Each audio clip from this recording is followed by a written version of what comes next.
მოდით ვნახოთ მისი ღამის ფიქრები. თავდაპირველად გავაკეთებ სიგნიფიკაციას, ვინ არის თქვენი ჩაფიქრებული ადამიანი, თუ რეზონირდა და გააგრძელეთ ყურება. ვინ არის თქვენი ჩაფიქრებული ადამიანი? ვინ არის თქვენი ჩაფიქრებული ადამიანი?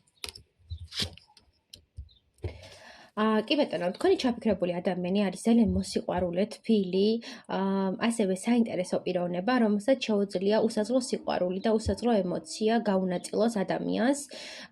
ეს ადამიანი არის საკმაოდ დაფიქრებული, ინტუიციური და ყოველთვის ფიქრობს, რომ ცხოვრებაში აქვს მეორე არჩევანი, მეორე გზა, მაგრამ ბოლომდე იხარჯება იმისთვის, რომ თავისი სასურველი პიროვნება, თავისი სასურველი ადამიანი ყოველთვის ყავდეთ გვერდით და თუ რაღაცა გადაწყვეტილებას და არჩევანის გაკეთების წინაშე უნდა იდგეს, ამ შემთხვევაში ურჩევნია, რომ ბოლომდე ცადოს, ბოლომდე დაიხარჯოს და შემდეგ თუ უკვე გამოსავალი აღარ იქნება, კონკრეტული ურთიერთობა ან კონკრეტული სამსახური დატოვოს და წავიდეს, ხო? ეს ადამიანი არ არის სპონტანური პიროვნება ამ კუთხით, თუ რაღაც სტაბილურში შევიდა, აუცილებლად იქნება ამ სტაბილურში, მაგრამ თუ გარემო პირობებმა და ადამიანმა მიიყვანეს იმ დონეზე, რომ ამ ურთიერთობაში საკუთარ თავს კარგავს და საკუთარ პიროვნულობას კარგავს და იმ სიყვარულის ემოციას, რაც მისთვის ღირებულია, ეს ადამიანი აუცილებლად წავა ურთიერთობიდან და აუცილებლად მიატოვებს იმ კონკრეტულ სამსახურს, კონკრეტულ ადამიანს და კონკრეტულ სიტუაციასაც, ხო? ეს პიროვნება ეხლა არის ძალიან დეპრესიაში, ძალიან განიცდის, უყურებს კონკრეტულ ადამიანს, კონკრეტულ პიროვნებას, რომელიც მისთვის არის ძვირფასი, მნიშვნელოვანი და ელოდება მისგან ნაბიჯებს, ელოდება მისგან გადაწყვეტილებას, ხო? ანუ რა გადაწყვეტილებას მიიღებს ის ადამიანი, სოციალურ ქსელში აქტიურად ადევნებს ამ ადამიანს თვალყურს და მისი სივრცე, მისი ფიქრი დაკავებულია 24/7-ზე ამ ადამიანით. მოდი ვკითხოთ, თქვენ ხართ თუ არა ეს ადამიანი, იმიტომ რომ მის სივრცეში აქტიურად ფიქსირდება კონკრეტული ადამიანი, ვინც უყვარს, ვინც ადარდებს, ვინც მისთვის მნიშვნელოვანია და ვნახოთ, თქვენ ხართ თუ არა ეს ადამიანი, თქვენ ხართ ეს ადამიანი, ვიზეც ასე ფიქრობს 24/7-ზე. თქვენ ხართ? კი ბატონო, თქვენ ხართ ეს ადამიანი, რომელთანაც ჰქონდა ბედნიერი ურთიერთობა, ადამიანი, რომელიც მისთვის ყველაფერი იყო და ეხლა შეიძლება ან დაასრულეთ ურთიერთობა, ან პაუზაა თქვენ შორის, მაგრამ აქ უფრო ჩანს, რომ საზოგადოების ჭორებიდან გამომდინარე და იმ ხალხის დამოკიდებულებიდან გამომდინარე, ვინც თქვენ სივრცეში იყო, მოხდა ურთიერთობის არეულობა, ურთიერთობის სხვანაირად დანახვა და ერთმანეთს ატკინეთ, ერთმანეთი დაკარგეთ და აი ამ რაღაც ჭორების და ერთმანეთთან საუბრის მომენტის გამო ყველაფერი დასრულდა და ეხლა ჩაკეტილი ხართ თქვენ სივრცეში, გეშინიათ ერთმანეთის სივრცეში შეცვლის და ეს ადამიანი ძალიან ბევრს ფიქრობს თქვენზე და ძალიან დიდი მოლოდინი და ძალიან დიდი დანაკარგი შეგრძნება აქვს თქვენთან დაკავშირებით, ხო? მისთვის არ ხართ უბრალო ადამიანი, მისთვის ძალიან ღირებული და მნიშვნელოვანი პიროვნება ბრძანდებით და საუბრობს, რომ თქვენს მიმართ არსებული ესე ვთქვათ დამოკიდებულება და ემოციები მისთვის არის ძალიან დიდი ტკივილის მომტანი, ეხლა არის დეპრესიაში, განცდებში და უმოქმედობამ და ამ რაღაცა თქვენმა დამოკიდებულებამ ეს ადამიანი უფრო და უფრო დიდ ნეგატივში გადაიყვანა და ის იმედიც კი უკვდება, რაც მანამდე ჰქონდა. ანუ იმედით ახსავსე იყო, რომ ეს ურთიერთობა რაღაც სხვა ეტაპზე გადავიდო და ისევ განახლდებოდა და ასე შემდეგ, მაგრამ ეს ყველაფერი არ მოხდა და ეხლა ძალიან დეპრესიაშია და განიცდის. თუ რეზონირდა მეგობრებო, გააგრძელეთ ყურება და ვნახოთ მისი ღამის ფიქრები, ხო? მისი ღამის ფიქრები თქვენთან დაკავშირებით. მისი ღამის ფიქრები თქვენთან დაკავშირებით.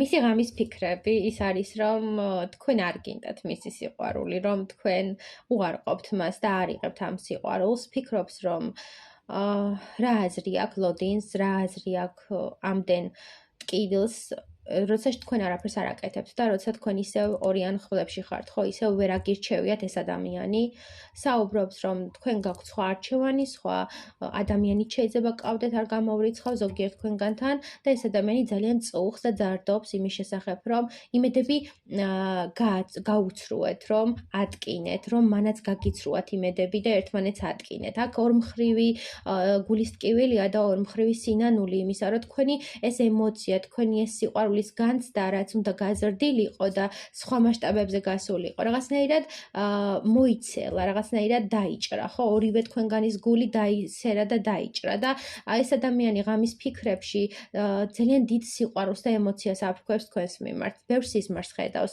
ბევრ ენერგეტიკულ კავშირს გრძნობს თქვენთან განსაკუთრებით მთვარის ფაზაში და ეს ადამიანი საუბრობს, რომ თქვენ მისთვის ღირებული ხართ. ღამის ფიქრებში აქვს იმაზე ფიქრი, როდის გახლავთ კონტაქტზე, როდის შესთავაზებთ რაღაცას, როდის აირჩევთ ამ ადამიანს და როდის ეტყვით თქვენს ემოციებზე, თქვენს განცდებზე და როდის მისცემთ საშუალებას, რომ მანაც დაგიმტკიცოთ თავისი გრძნობები და მანაც გამოხატოს თქვენს მიმართ არსებული ემოცია.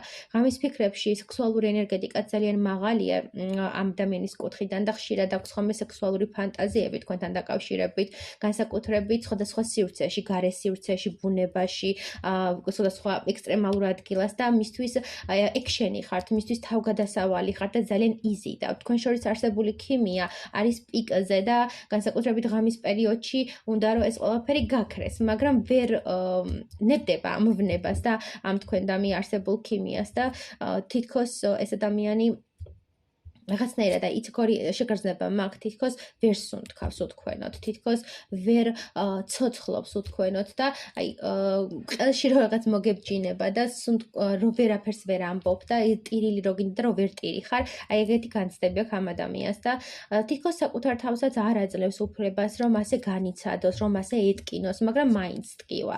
ყოველ შემთხვევაში ღამის ფიქრებში ამ ადამიანს აქვს ნოსტალგია, მონატრება, იმედგაცრუება, გულის ტკივილი და ყველაფერი რაც დრამასთან ასოცირდება, ხო, დრამატული განცდები აქვს და ძალიან ენატრება თქვენ სივრცეში ყოფნა, ენატრება ის რაც თავიდან იყო, ის თქვენი აქტიურობა, ის ცეცხლოვანება, ის თავგადასავალი, რაც თავიდან შესთავაზეთ და მერე თითქოს გაიყინეთ, გაცივლით და საკუთარ პოზიციებში ჩაიკეტეთ, ხო?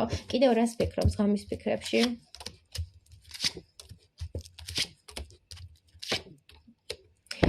ფიქრობს იმასთან დაკავშირებით, რომ ამ ურთიერთობას აქვს პერსპექტივა, რომ გრძნობს ეს ადამიანი ინტუიციურად. შეიძლება ეზოთერიკოსი იყოს, ნუმეროლოგი, ან ფსიქოლოგი, ან ძალიან მაღალ დონეზე, მაღალ ვიბრაციებზე მყოფი ადამიანი, იმიტომ რომ გრძნობს ეს ადამიანი, რაღაც თითქოს აქვს ხედვები, თითქოს აქვს შეგრძნებები, რომ თქვენ ხართ მისი ადამიანი, რომ თქვენთან უნდა შექმნას ოჯახი. თუ ოჯახი გქონდათ შექმნილი, მაშინ უნდა აღადგინოს ეს ოჯახური ბედნიერება. იმიტომ რომ თქვენმა სულებმა ერთმანეთი აირჩიეს, იმიტომ რომ თქვენ ერთმანეთი გააცოცხლეთ და ერთმანეთს ასწავლეთ ახლიდან ფეხის ადგმა, ერთმანეთს ასწავლეთ ახლიდან სუნთქვა და თქვენს გარეშე ეს ადამიანი იმიტომ ვერ სუნთქავს და იმიტომ აქვს ეს განცდები, რომ თავისი სულმეითი იპოვა, თავისი ადამიანი იპოვა და იმის გაფიქრებაც კი რო გკარგავთ, მისთვის არის კატასტროფა, მისთვის არის დეპრესიის პიკი, რასაც ქვია და განცდა იმისა, რომ თითქოს თქვენი დაკარგვით ეს ადამიანი საკუთარ თავსაც კარგავს და ძალიან გაცდებში და ძალიან წუხს ეს ადამიანი, რომ არ აკეთებთ არაფერს, რომ არ არის ქმედება, რომ არ არის იმპულსი, რომ არ ანიშნებთ, რომ კი მე შენ მადარდებ, კი მე შენ მიყვარხარ, შენს მიმართ ემოციები მაქვს და შანსი არის ხო ამ ურთიერთობის. აი თქვენგან რო ამ უკავშირს ვერ ღებულობს, მე ძალიან დეპრესიაში და ძალიან ჩაძირულია ამ ყველაფერში და ღამის ფიქრებში აქვს განცდა იმისა, რომ თუ ამ ურთიერთობაში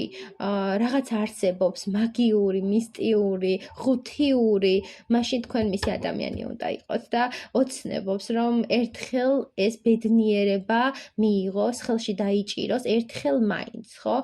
თუნდაც ოდესმე დაშორდეთ, ერთხელ მაინც კიდევ განიცადოს ის სრულყოფილი ბედნიერება, რასაც თქვენთან განიცდიდა და ეს ადამიანი შეპყრობილია თქვენით და ამ ადამიანისთვის ძალიან ღირებული ხართ, იმ დონეზე ღირებული, რომ საკუთარ თავსაც კი კარგავს ამ ურთიერთობაში.